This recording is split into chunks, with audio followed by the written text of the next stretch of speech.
Hello and welcome to Group Chat. I am Justin Verrier, and joining me from the Brooklyn Penitentiary, Rob Mahoney, Santa Waz. What's up, boys? Ho, ho, ho, bitches. Let's go. I just want to say, we got your tweets. We saw them. We saw your jokes. I'm hoping we can avoid the Brooklyn Pen, the three of us. I'm hoping we're not out here committing light to medium fraud. Oh, my God. Or human sex trafficking. Well, I didn't want to touch the other two. Good God almighty. Yeah, that one wasn't a favorable comp. I'll say that. No. I think the real question is which one of us is Luigi and which one of us is RBF. You know, I was asked this, but I was like, is it Justin Italian? He has to be Luigi. I think so. I mean, it goes without saying, you know. Plus, according to Hinge and Raya, he's the most handsome of the crew. So we got to give him that Luigi moniker, Rob.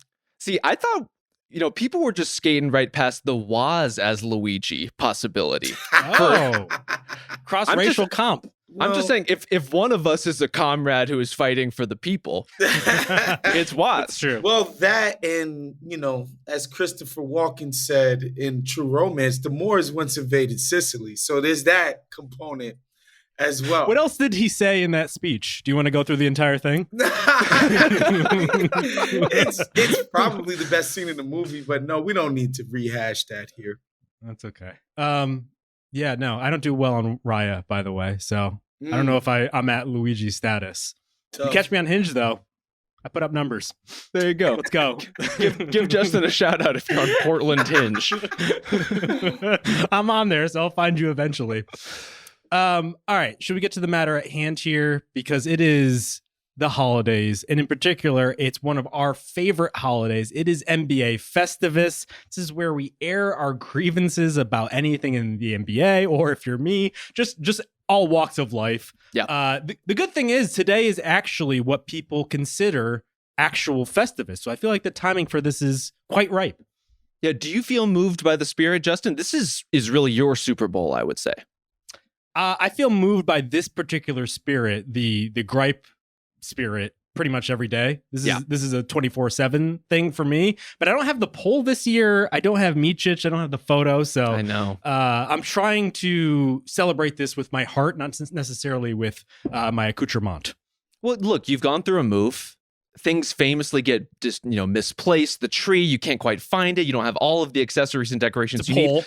The pole, Micic himself will have to stay in the closet or in some box that's been squirreled away somewhere. But Waz, I hope we can bring the spirit of Festivus in Vasily Micic's absence. I hope we can match Justin's level of griping and really just, I think, him getting the head start of already being so aggrieved all the time, all year. We have to muster it in a different way. Yeah, I'm definitely going to be channeling my inner George Costanza today. And it won't be very hard to be quite honest with you. Maybe we're just getting older, I've been keeping track of some of these grievances over the course of, I would say, the entire season. So I've got a list of like 10 to 15 deep. If you want the deep cuts, maybe you can subscribe to our Patreon and we'll give you the cuts. But first, we should probably talk about some NBA matters before we get to the very super important NBA matters. In particular, it seems like things are going pretty poorly for the Sacramento Kings. Like, it's going bad for the Nuggets. I saw them live here in Portland, and let me tell you, even after our pod, even after we wrung our hands for what seemed like 15 minutes, it was way worse than it actually was in person. But the Kings might be in a worse spot right now because it sounds like De'Aaron Fox is kind of making the moves or inching toward the exit here. So they've lost 4 in a row, Rob. And Fox is in the Athletic. Rich Paul is coming into town. He's talking to the brass. He's saying things like, I don't know, like maybe they need to make more moves. So like, if we're talking about worry, like DEFCON levels, are you all the way at the top or are you somewhere in the middle? I think it's somewhere in the middle still because you can see the Kings talking themselves into the intermediate panic trades to try to, give Fox something to believe in. But the panic is real for a reason. And it's like, if you look around in Sacramento right now, what are you hanging your hat on? What are you choosing to invest in if you're a player of De'Aaron Fox's caliber? This is a team that has been circling the drain for the vast majority of this season. We can go through the laundry list of the things that have gone wrong there. First and foremost, I feel like the offense has devolved. And this is not a team that's good enough defensively to survive that kind of thing. It's not a team that can bring in DeMar DeRozan and then not understand how to use him or not implement him in a way that's going to make him comfortable in addition to everything else that they're doing. And so, yeah, if you're De'Aaron Fox, who can be a free agent in 2026, I can understand why you would be looking around at alternative situations. If you're the Sacramento Kings staring down that same free agent deadline, you have to be realistic about this stuff. Like, they are on the clock right now, and they are losing game after game after game while they're on the clock. Yeah, I feel like it's middle of the road for me, just because, shouts to Slater and Amick, my guys at The Athletic, two guys that are super duper plugged into what's happening. Great to see them at the NBA Cup. I found Amick to be quite warm, and inviting, and great to see. Wow, Amick is the GOAT. Love Amick. I didn't run into Tony Slater, but always love seeing him. But those guys are super plugged into what's happening with the Kings. And so if they're writing this article, it's not like there's smoke here. Definitely. I think there was smoke the day Fox turned down that contract extension. Turned down the extension, exactly. But what I will say, yes, the team is having its shortcomings. I think the difference between, a couple of the guys that they mentioned in the article, Anthony Davis and Luka Doncic, these are guys who had previously played at MVP levels, before AD ultimately forced his way out and Luka Doncic ended up staying because, they put together a nice core, ended up making a finals run. They look really elite again this year. Fox has just not been that level of player. So to lose him would sting. But, it's just not the same as losing Luka Doncic. I guess I'm not a rocket science for figuring that out. But that's why I'm not, oh, woe is me for the freaking Kings. That being said, they had that magical run the first year of Light the Beam, and they've regressed both years since. And if you're a guy who finally got his taste of real postseason basketball, that stage – and that magnitude and that level of hoop, and all you've done is see your team get worse successively, why wouldn't you be like, yo, that's where I see my career. Ultimately, I want to be on a winning team. I want to be playing in the most competitive games at the end of the year. This team doesn't seem to be headed in that direction. This is probably the last time he'll ever be able to wield this level of influence in his career. He's turning 27 years old, y'all. He's no spring chicken. This guy's been around for 8 years now. Yeah. So, I understand the saber rattling, and yeah, it would suck for the Kings, but at the same time, worse rebuilds have had to happen. Yeah, but worse rebuilds in Sacramento. That, it's all relative, That is fair. I don't know who the Kings are if they're not De'Aaron Fox and Domantas Sabonis at this point. And to that point, they went and traded Tyrese Halliburton and brought in Sabonis to aspire to some level of competence that hadn't been there for nearly 2 decades. And so it just gets pretty bleak pretty quickly. And I think that's why I would be concerned if I'm the Kings or a Kings fan or just anyone watching this team, is it seemed like they got DeMar DeRozan in part to stabilize what they used to have, to get back to the playoffs. Now, we're not even aspiring to the second round at this point. We're just trying to get back to what we accomplished with Fox and House. And the fact that DeRozan, they go out and trade for him. They didn't give up much, so there's that. There still is a big move in there if they do want to make a panic trade. But it just hasn't given them enough to be competitive. And you look at the roster too. It's not like they've been suffering injuries. Like Monk missed a few games, like DeRozan missed a game or two. This is just the team. If anything, this just shows the team just isn't talented, and that level of transparency that what we have just cannot compete with even a team like the Spurs, for instance, I think is very depressing. And so I understand where Fox is coming from. Yeah, I think it's every level of the organization that is struggling right now. If you want to go on a player-to-player basis, Keegan Murray can't shoot. That's a problem. That is one of the guys that they do have on a team that is already quite shallow, as you said, Justin. So the fact that the team is shallow is a management problem. The fact that some of the players aren't performing up to other usual levels. I think Murray, Kevin Huerter falls into that bucket.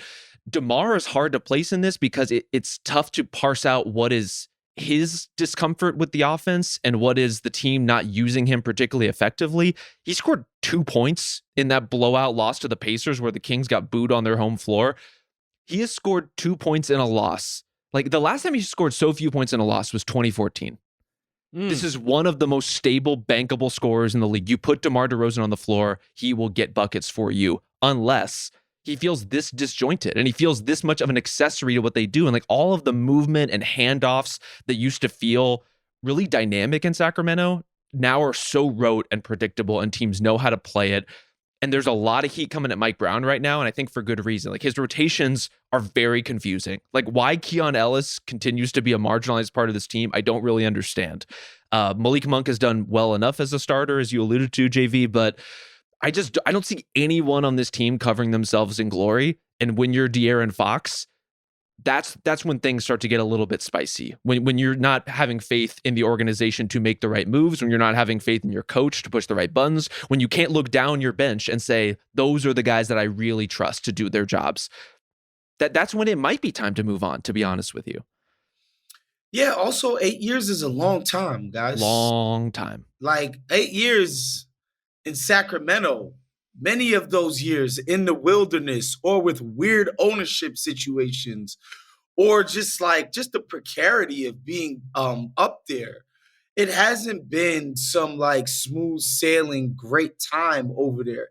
That being said, obviously the fans are incredible and there's major support for the team, but and I've spent a decent amount of time, I shouldn't say decent amount, a little bit of time talking to De'Aaron Fox before, and this kid is like really sharp and really perceptive and self-aware, and like in a way that's not common for NBA players. And it's not shocking that he could take a look at the landscape of the NBA and be like, this ain't it. And this is not something I want to be attached to necessarily, as I'm reaching literally the entirety of my prime here. This next contract is going to encompass the rest of his prime.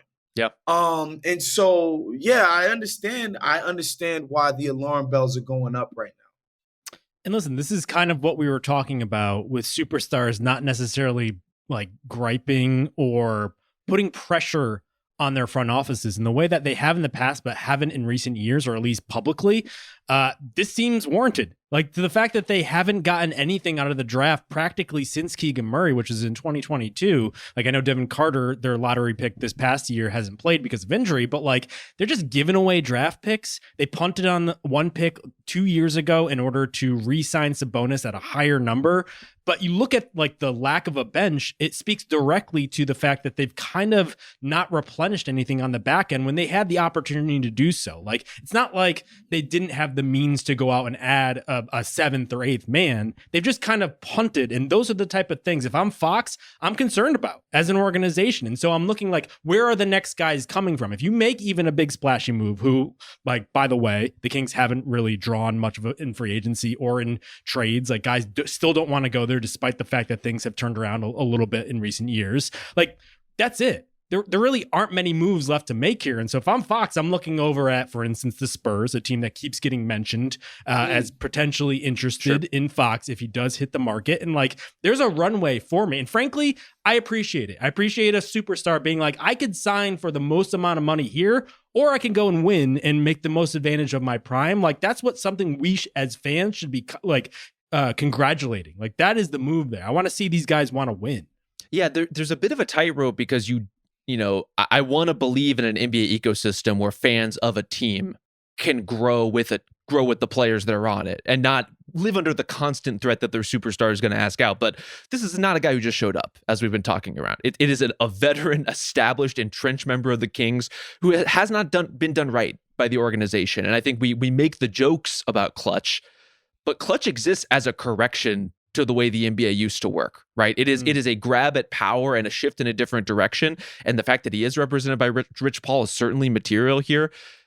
You're right that San Antonio is like screaming on the board, right? That is a possibility that if you are a point guard, that could be your spot. If you are a dynamic creator, that could be a spot for you for the next, for the foreseeable future, really. I also think if you were the Houston Rockets, this is one of the windows you've been waiting for. And De'Aaron Fox is not the Kevin Durant level star that, they've been linked to him or a Harden return or whatever. But like, Fox has some Houston ties. He is exactly the kind of creator that they need. Everything that you are frustrated with as a Rockets fan with the way Fred VanVleet has played this season, with Jalen Green's stop and start playmaking, De'Aaron Fox he coalesces in all of those traits and all of those skills, and he can fucking guard people. If you are a team like Houston, I think you got to get to the phone. Yeah, I think Houston makes a lot of sense. The Spurs, for obvious reasons, because the past few years he's played in such a system that highlights the skills of the big man, and so De'Aaron Fox playing off of a big is not hard. He already knows how to do it. Even if they want to feature Wembanyama even more than they do now, De'Aaron Fox is gonna he's gonna eat no matter what. And I think Houston just has a more, I guess it's more spread out, the talent amongst his players than, a generational big. But like, you might almost want to play on a more well-rounded organization. I just think, the Sacramento thing has run its course. Unless something drastic happens, I don't see how they avoid this guy leveraging his free agency to do something that he thinks is just better for his overall career. I like the Houston option for this season because I would imagine the Kings aren't going to let go of Fox unless they get a couple birds in the hand, like some actual young players that they could start the rebuild with immediately. And if I'm the Spurs, I'm not getting rid of Castle for sure. No. I'm probably not getting rid of Vassell, a player I still like, despite the fact that he's been a little bit up and down and injured of late. And so it becomes a little tougher with the Spurs. With the Rockets, for instance, I mean, I'm okay the biggest Vassell. Devin Vassell booster there is, I think, and I'm trading Devin Vassell for De'Aaron Fox. Yeah, that I feel pretty comfortable with. And to be honest with you, the idea of a Fox Castle backcourt, while small, is something I can get behind. He needs to get on the phone with Jeremy Lamb and figure out some Sacramento real estate ASAP. Sorry, Harry Barnes can hook him up.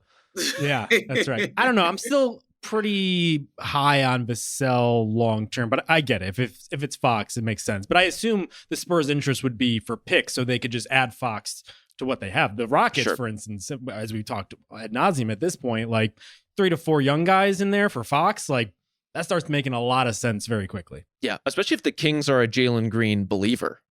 Then you can really get somewhere if that's kind of the conversation starter. Tari Eason, Jalen Green, some sweeteners. You can make something happen. Tari Eason was born a king, like he is a king, but also he is destined to be on the Kings one day. You say that, but they could really fucking use a Tari Eason right now. Like that is a big part of their problem. That everyone That's could, what but think Keon is giving them. Can you imagine if we had Tari Eason on this show right now? He would just be yelling at us the whole time, and it would be great.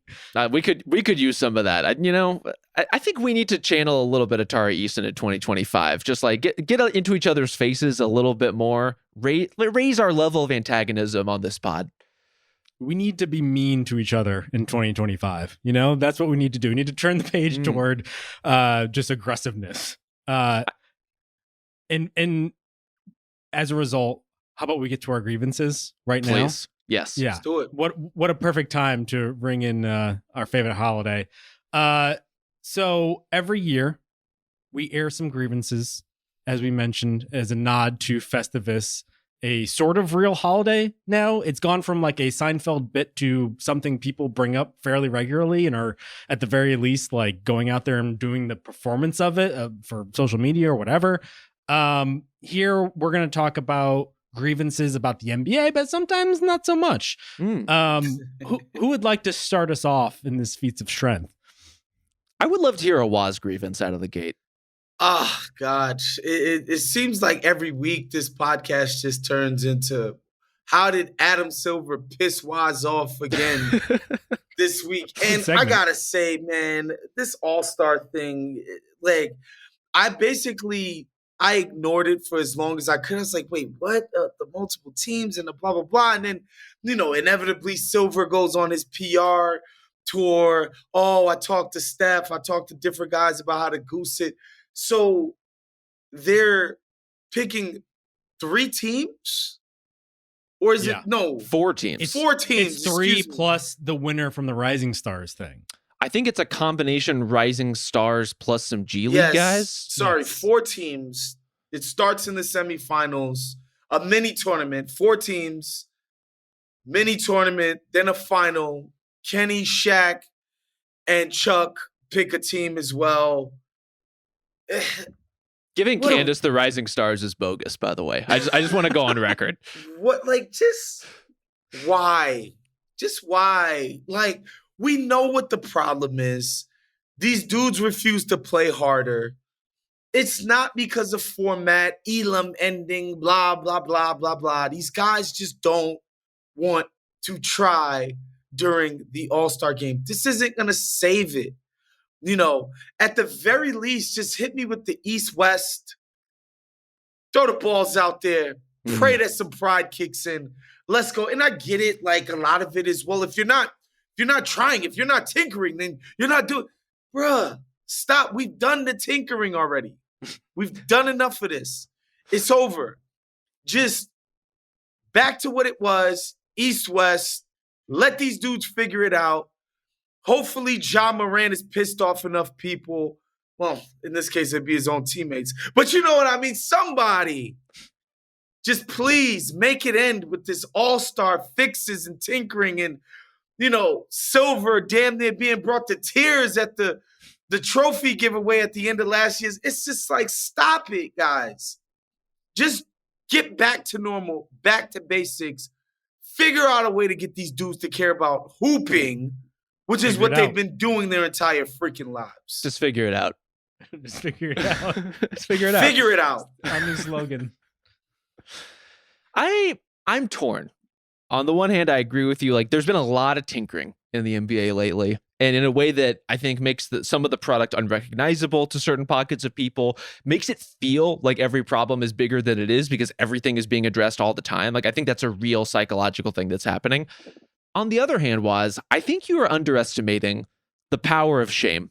And in particular, not being the team that loses to the Rising Stars and the G League guys, I think is a motivator. I also think something we've experienced with All-Star games in recent history is the game starts, you are quickly reminded of how not basketball it is and how, like, oh my God, I'm going to sit through 4 quarters of this shit.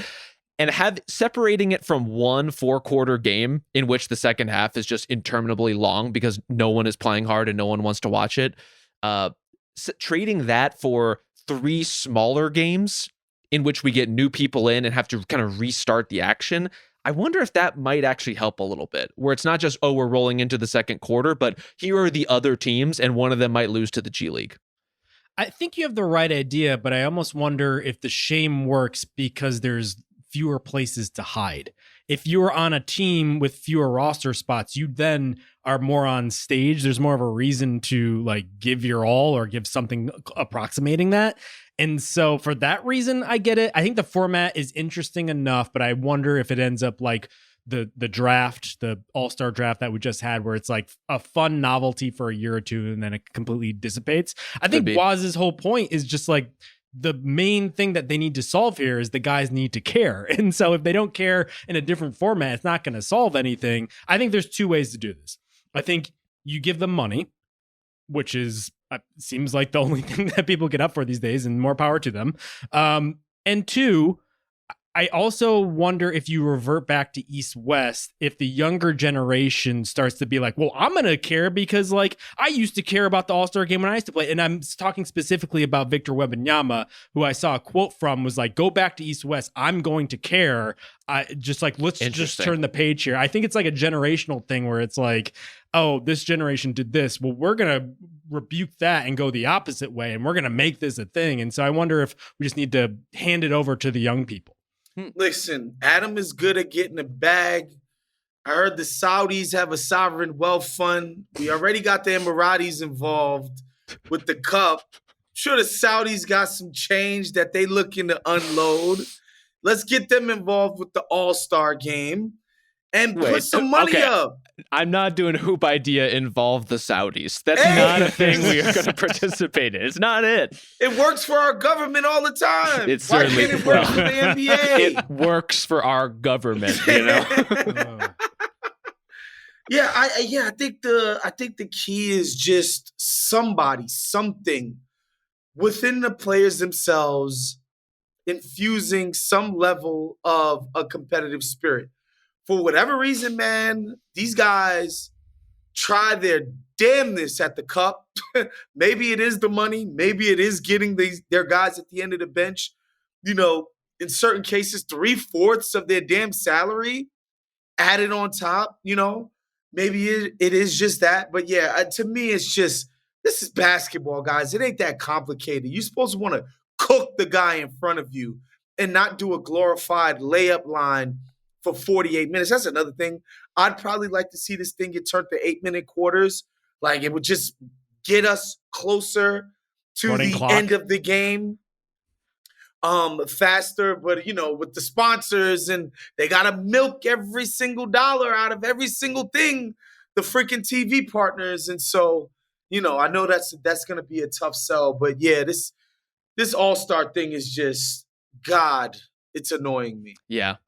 If I can sneak a grievance within the grievance here, I have seen a creeping nihilism out there of why even try to save the All-Star game. Look at the Pro Bowl. Look at the MLB All-Star game. Like, no one pretends that these things are important. They're like complete. The Pro Bowl is done. I don't even think they play the Pro Bowl. That's what I'm saying. Like, they're non-events. They completely nuked it. So why are we fighting to keep All-Star? I think you identified something, Woz, that's really important, and why the NBA All-Star game should work, which is the nature of basketball is so much more confrontational, specifically than baseball. But because it is 5-on-5, because it can devolve into a one-on-one game in a good way, even more so than football too. Like, there is much more. I am going to score and embarrass you. I'm going to isolate and attack you specifically. You can't guard the pick and roll. I'm going to call you up and I'm going to show you up on national television. Those things should juice the competitive environment. And there is a basis of something here that can work, but the guys have to be invested in it. And like, I'm all for the conversations as to like how to incentivize them to do that. But I'm still a believer that the All-Star game can be a thing. I think so too. But again, traditionally, it was a showcase for younger talent, right? It's like, I turn on my All-Star game. I know who Karl Malone and Stockton are. I know who Gary Payton and Sean Kemp are. Whoa, KG, like, I heard of him, but this guy is like something new, something different, something exciting. Oh, this Kobe Bryant kid. Oh, Grant Hill. Like, it was like a learning experience about these new guys in the context of something that resembled actual NBA basketball. You know, the best players in the world in the showcase for these new guys. And, you know, had they arrived yet?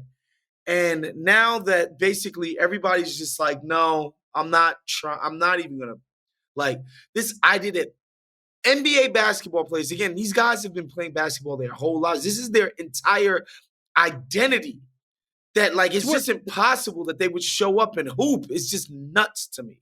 It's where Jordan took off. Like, this is foundational to the NBA and its brand and its history in the way that the Pro Bowl will never be. Like, the NBA has to figure this out, but I think we all agree. Like, it almost seems like a return to form, and just like getting back to the roots is what we're all wanting, because like it reminds us of those sorts of guys starting to come to form, becoming the next wave of guys, which is honestly one of the biggest problems in the NBA right now. Yeah. And also, I think another thing that it avoids, like, players want to avoid this because they have their own egos, like this concept of a pecking order. Like, some of y'all, and we had to do it in the Olympics because they fit in the Olympics. It's like, we can't lose to Jokic and a bunch of mechanics, right? Like, we can't let Wembanyama and these cats embarrass us. The pecking order get established and it's ruthless. It's like Jason Tatum, MVP candidate, is just not going to play. We need to bring that energy to the All-Star game.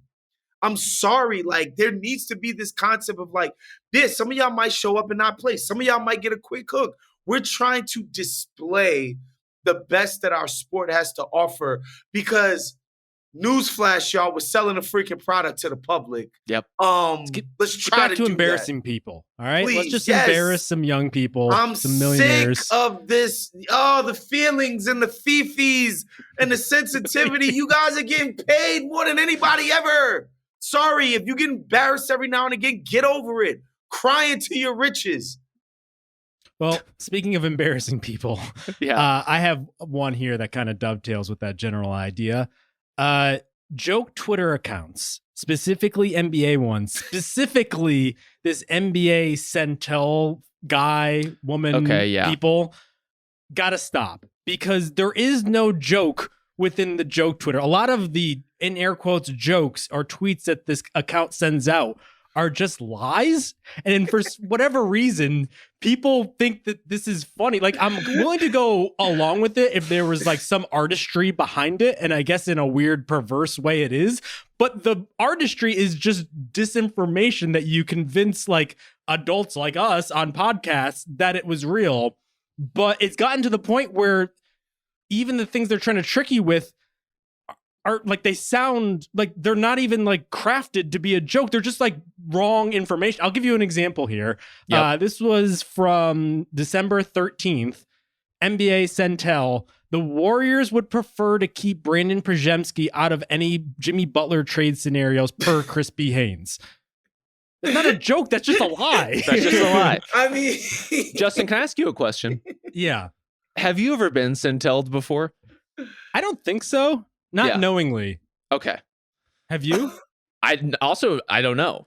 Maybe we've gotten to extended bits on this pod that were rooted in fake news. But look, I agree with you. The whole point of it is that it needs to be so ridiculous that when someone does take the bait, we can all laugh together. But if it's just fake trade posturing, that's not a joke. Breaking. LeBron James announces his retirement from the NBA. Not a joke. That's not a joke. That's not a joke. And if LeBron was like fib. Completely stinking it up, then it'd be like kind of funny. Like, see, like I interpret the Warriors tweet, and this is just like a Rorschach test. I interpret it as, you know, Kirk Lacob dissing. You know what I mean? Like the I think you're giving him too much credit. Lacobs. I think you're just like, being like. NBA Centel is not operating at that level. I just don't think that's what the intent. I'm like, is that a joke about the Kendall Roys running the Warriors? But no, it's not. It's just me projecting. This isn't punching up at power. That's not what's going on NBA Centel. It's a joke because Przemski has been bad this year, and so that's why they prefer to keep him, because that's what they did. It's just like 9 layers deep of meta if you really want to get to a joke, and I don't know. I think that even that's giving them a lot of credit. Just stop lying as jokes. I'm here for it if you want to put something behind it, some sort of like craft to it, but this ain't it. So no more of that. Would you volunteer your services as a joke doctor? How much am I getting paid? Well, I think it's open for negotiation, but NBA Centel, if you want to punch up your material, Justin Verrier is all ears. Let's get the W-2 going. All right, Rob, you want to do one of yours? I also want to talk about the ways in which we are communicating with each other, but in this case, the way that the teams are communicating to us. And I say us being fans, I say us being members of the media, I say us being everyone outside of the little bubble. We got to cut the shit with the way teams are disclosing injuries. And in particular, the communication around things like Joel's injury to start the season was embarrassing, like genuinely embarrassing. And I think damaging for the league as a product. And most importantly, in the spirit of Festivus, just very frustrating for me personally. And I will not stand for it. If a player has swelling in his knee, call it inflammation, call it swelling in his knee. If it is the complication of a surgery, tell us that is the complication of a surgery. You cannot sit out indefinitely for rest. You cannot sit out indefinitely for gradual ramp up. Like, you get one game excuse free, like he's sitting up for rest. After that, I think you got to start saying what the fuck is actually happening. So this is another thing we inherited from the, 2012, 2013, 2014 era NBA media coverage of the goddamn San Antonio Spurs, and everything they did being genius and smart. And Load management was one. It was so genius. Oh, Pop is the best. And then everybody adopted it and fucking ruined the product. And this injury report chicanery is another one of their inventions that everybody has sort of taken up, this like, playing around with like, who's injured, who's going to play, blah, blah, blah, blah, blah. Like this fake competitive advantage shit. Yeah. Or just a sort of, just a general media omerta where we don't give them, like Marky Mark said, feed them shit and keep them in the dark. Treat them like mushrooms or whatever. Like it's what was the basis for that Marky Mark quote? He said that's his theory on the feds in The Departed. Feed them shit and keep them in the dark. That was a Marky Mark song we're referring to here. I thought this was him in real life putting that out there. Yeah, like, is that the Wahlburgers motto? What's going on? Yeah, well, that's Marky Mark in The Departed, his theory of the feds, and apparently the Spurs theory of the media and the public, and everybody adopted it because guess what? Oh, Pop and RC, they're so genius. Everything they've ever done is the smartest basketball thing ever. And now everybody does it, and it's stupid. It's damaging to the game. Yep. The new permutation that I particularly like really sticks in my craw is we're going to give you an update about an update to come. It's like, we're going to reevaluate someone in 2 weeks. Yes. And then there's another 3 weeks tacked on to that. And so what it really is 5 weeks. And they probably know that in advance, but they don't want to give you that up front because it leaves the possibility that they might come back sooner, which they never do. Like, this is a classic Zion maneuver, which like, what's going on with Zion right now? No one knows. And that's like another classic example of a player that leads or it gets off on obfuscation. But it's always like it's a month away. It's never 7 months away. It's a week away from being a week away from being a week away. See, this is why I would recommend, if you are a team, swing in the other direction. Tell us that every player is going to be out 6 weeks. And then when they come back in 3, it's like, oh my God.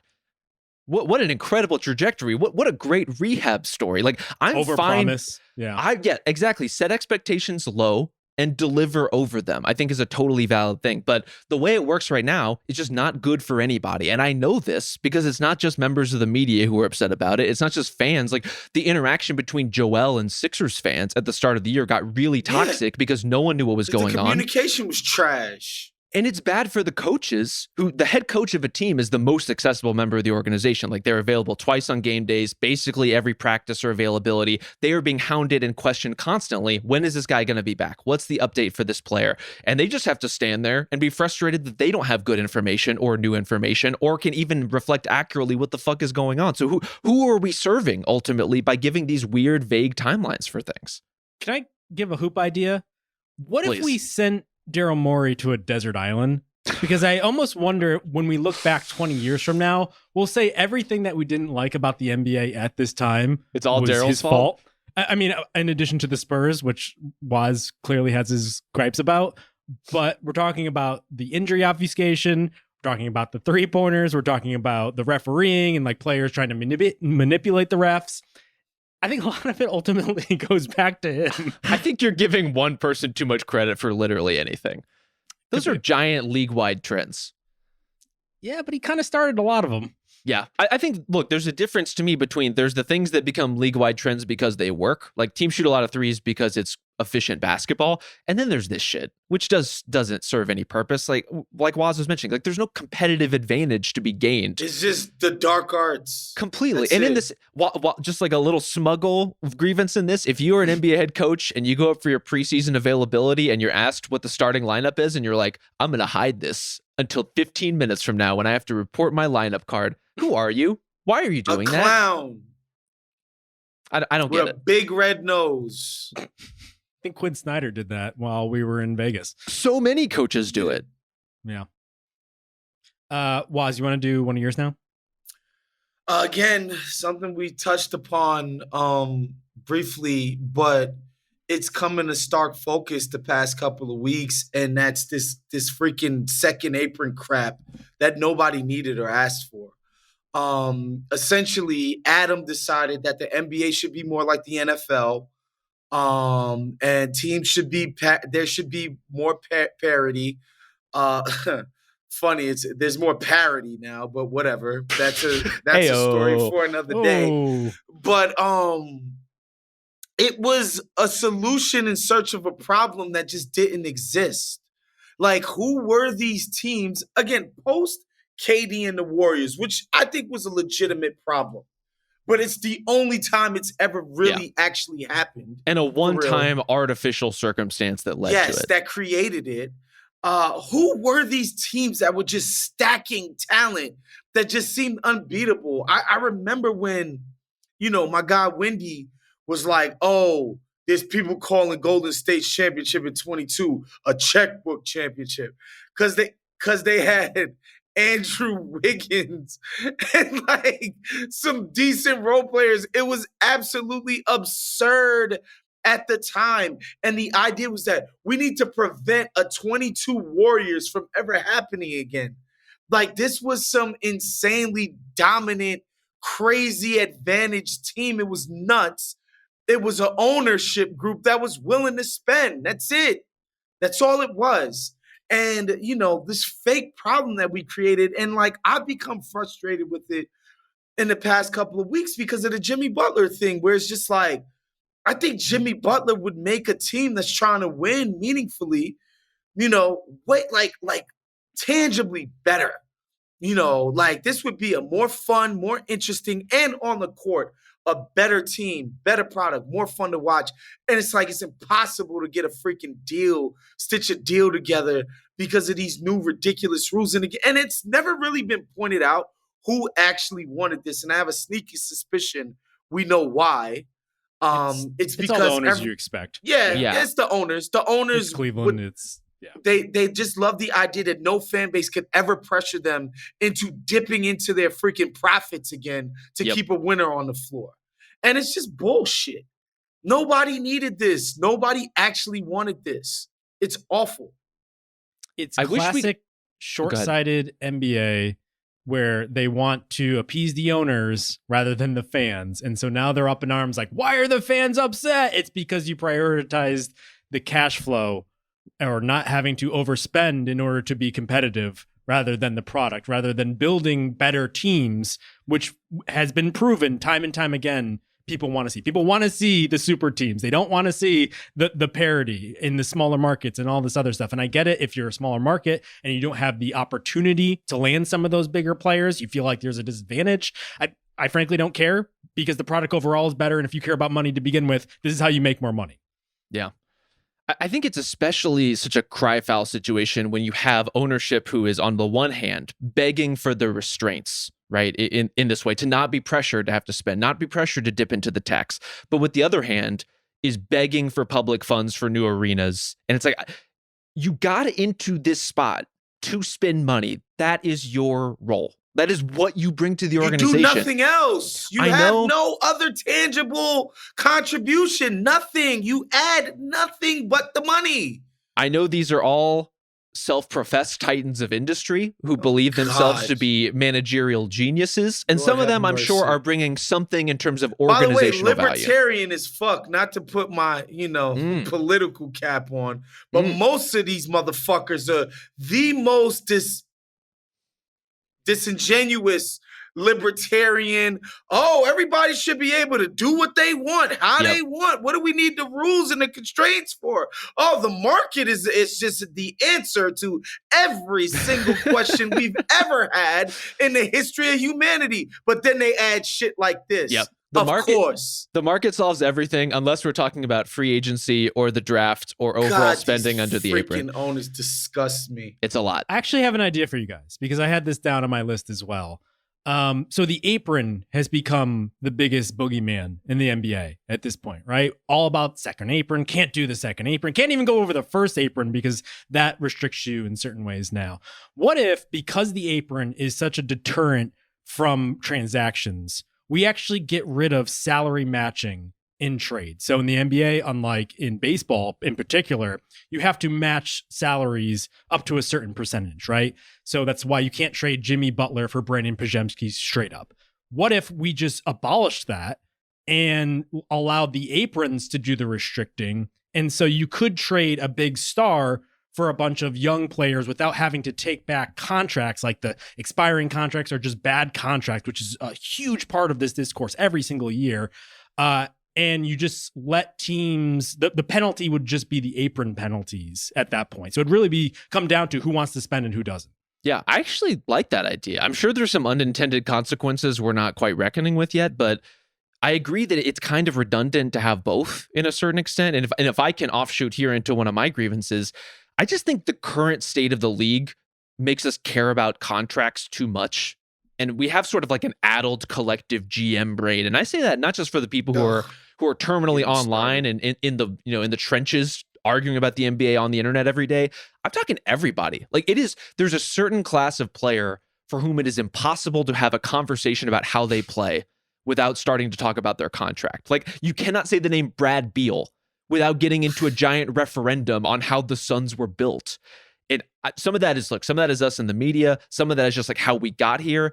I think some of it is the sort of overall trajectory of turning us all into human trade machines because of the way that the NBA has operated, not necessarily right now, but over the last decade. We are at a place now where the trade possibilities are so limited by the aprons. It's insane. Can we just, if that's going to be the case, if we are going to have an aproned NBA, can we get out of talking about every player by their $45 million price tag? Like, I just don't care how much CJ McCollum makes at the end of the day. I know we have to be realistic. I know there's a dovetailing conversation with expectations and reality.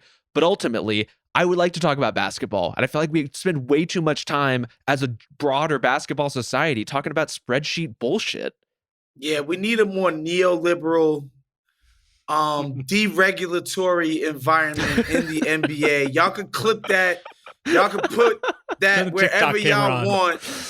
That's what we need in the NBA. Bring it back, because this is just nuts. And also, like, I do wonder if maybe there are fans who are just like Sabonis pointed out that the Kings are still 54 games left.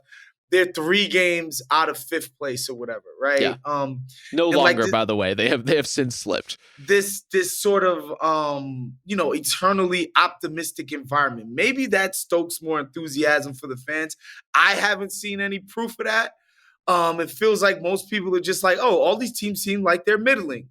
But maybe I'm wrong. I have a more bold idea. If you allow me, I'll take the win and just like double down here and just throw it all away. What if such an issue is that the fact that big markets have so much sway over the wants and needs of the best stars, and because stars matter so much in the NBA, what if we got rid of all small markets and everybody just played in big markets?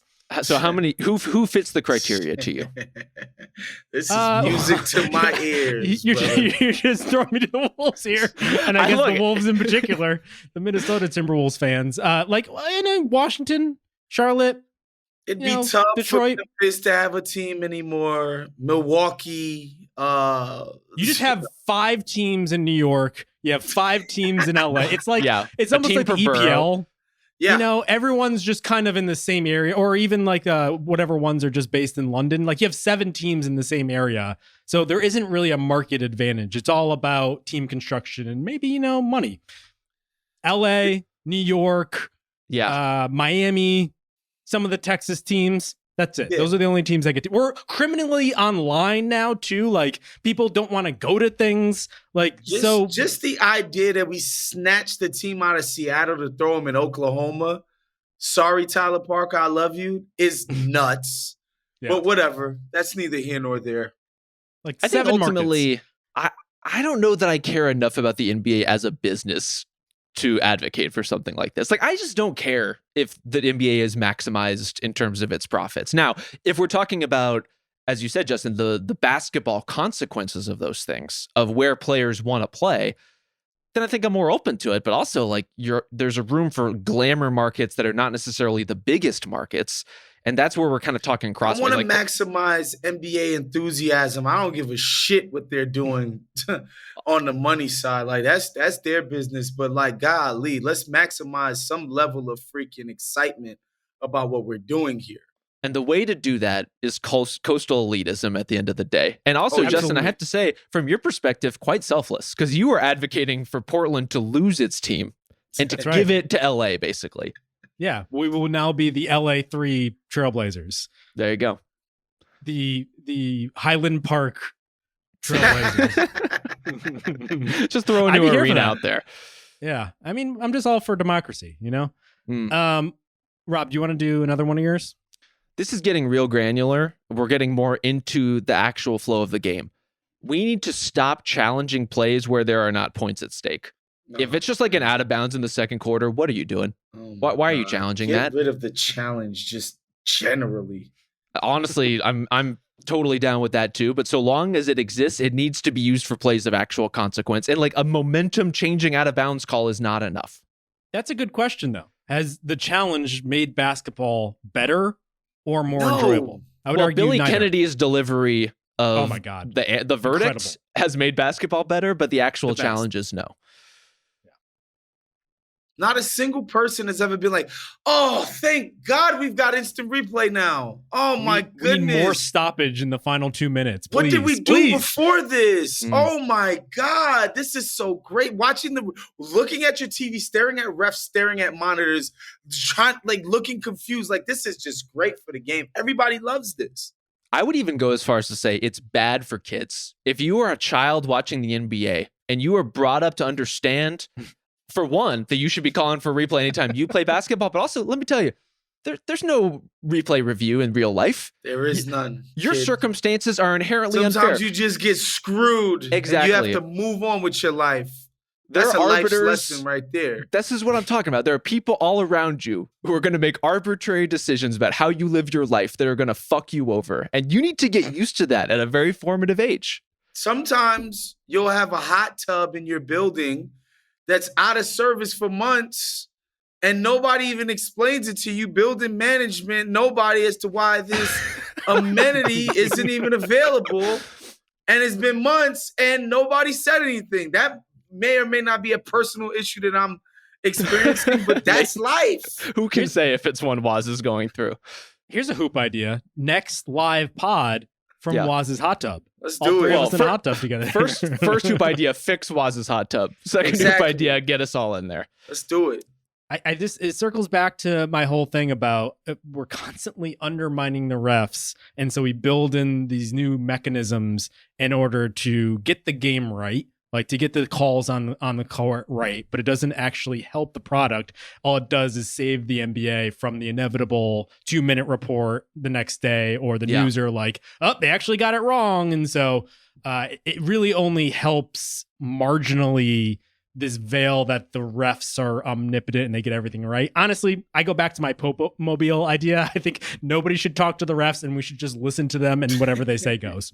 We should know less about each other and especially about NBA referees. That's for sure. That's right. Unfortunately, I think what makes all of this so thorny is that the NBA is now so in bed with sports gambling culture that the verdicts of these individual plays are supercharged, and thus the existence of something like a challenge is like the one last corrective you can reach for if you're living and dying with these games. Say, oh my God, at least they got that one play right that swung my over under. But like, if that's where we are, we're so screwed.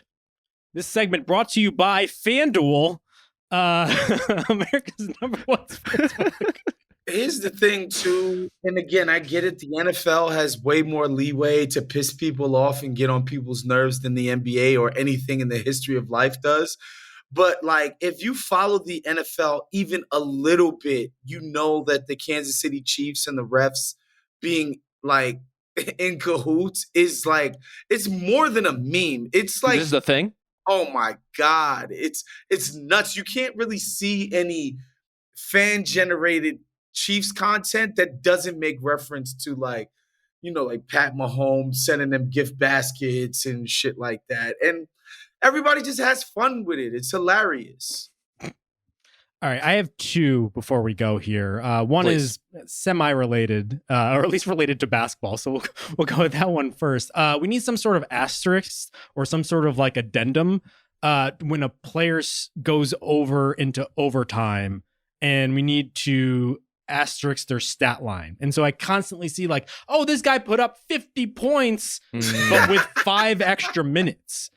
And it's not the same playing field. And I constantly see this. And it's like, it warps your mind when you're going through Basketball Reference and just like the logs of the game. Like, yeah, like a player is doing better because they have more opportunity to add more points. And so we need to find a way to like mark this just so, frankly, just me. It's mad that players are being praised for continuing excellent play into overtime. I just want the field to be the same for everyone, you know? Not everyone gets to play 47 minutes like Nikola Jokic every night because his team is garbage. Yeah, I was gonna say, if you play for the Knicks, you do. I can tell you that. That's for sure. I do agree with this, though. I think overall, like some markation of overtime games would be good in the official record. Also, some way to include or legitimize the NBA Cup games as having actually existed would be nice. The fact that we're talking about like I think that's silly. Like winning streaks and losing streaks continuing around the cup, the stats not factoring into the official like season totals or season averages. It's just kind of weird. Yeah. Also, like I don't like why shouldn't the Bucks extra wins in the cup not count towards their winning percentage for the season? I don't care if the Celtics end up playing less games or whatever the hell it is, or whoever. Well, not even the Celtics. They're probably not going to catch the Celtics or the Cavs, but like somebody else who wasn't in the cup, it's like, bro, I played really good teams to earn these freaking wins. Like, what are you talking about? It's because LeBron cares about the records books a lot and talks about it constantly. I guarantee there's like a small percentage of that's why.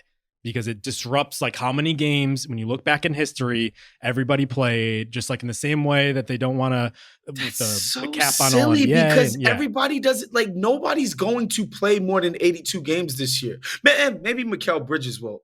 I shouldn't say that because he seems to play every single year. But like nobody's going to play more than the maximum allowable games per season.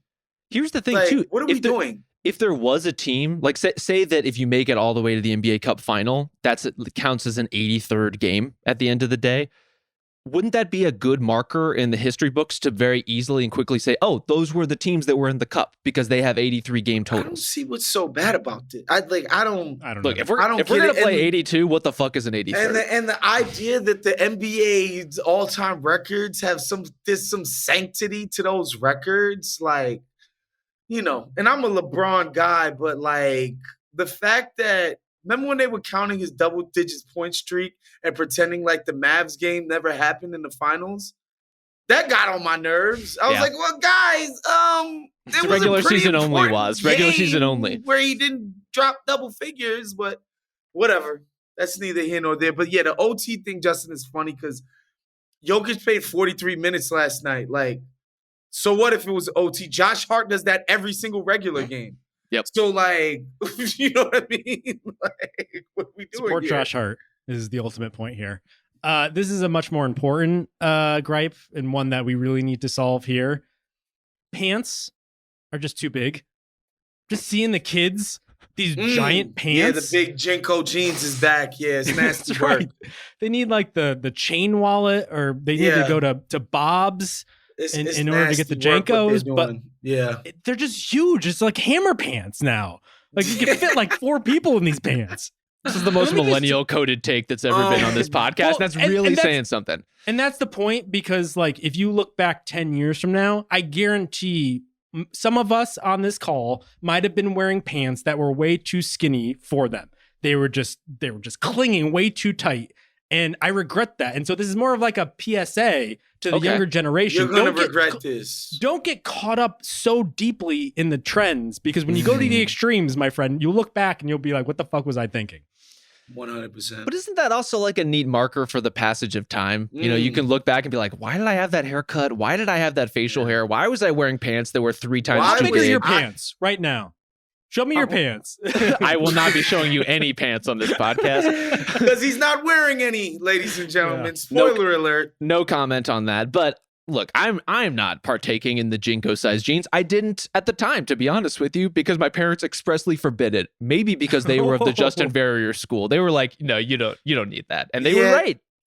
Early 2000s, early to mid 2000s for me, high school, early college was 3 to 4X white tees, headbands when you weren't playing basketball. Just recreational headbands. Just recreationally wearing a headband.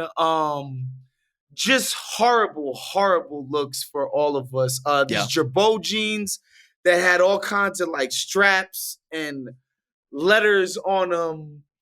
It was a disgusting era for clothing, but we lived, we learned, we survived it. This is what every generation goes through, though. Related the look to of this, disgust. We talked about the jerseys. Obviously, we need to get back to home whites. Obviously, we need to half the amount of alternate jerseys that exist. Yep. Obviously, special occasions like Christmas and shit like that, lines of demarcation, cool, whatever. Another thing that I don't think gets discussed, the sneaker situation. We used to be stricter about the actual colors of sneakers that people could wear in game. That shit clashes and looks nasty on my TV too. Let's get back to being more strict about the actual colorways of the sneakers that guys can wear. Let's get back to that.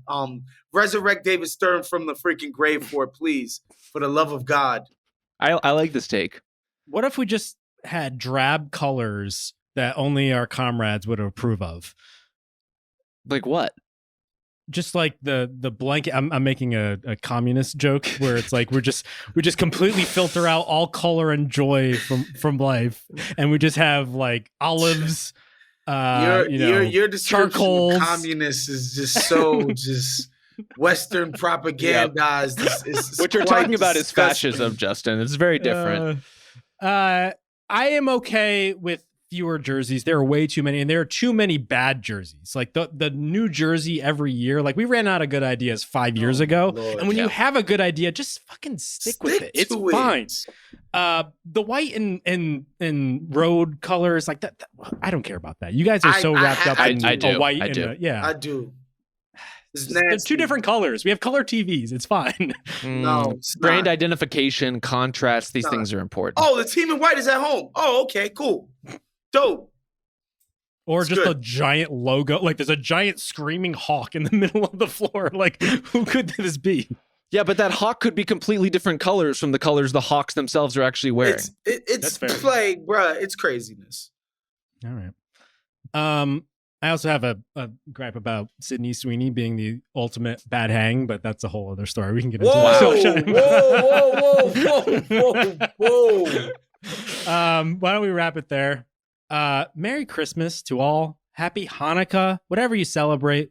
I hope you do with people you love. Festivus, real Festivus, NBA Festivus. Justin, the war on Kwanzaa needs to stop, please. Okay? Oh, I love Kwanzaa. Happy Kwanzaa to those who celebrate. I know my brother Zay does. Absolutely. We'll be back next Monday. So a week from now, we're off for the holidays for the rest of this week. We'll be back then. Thank you to Isaiah Blakely. Thank you to Ben Cruz. Thank you to all of you guys for listening to us. We'll talk to you in a week. Happy holidays.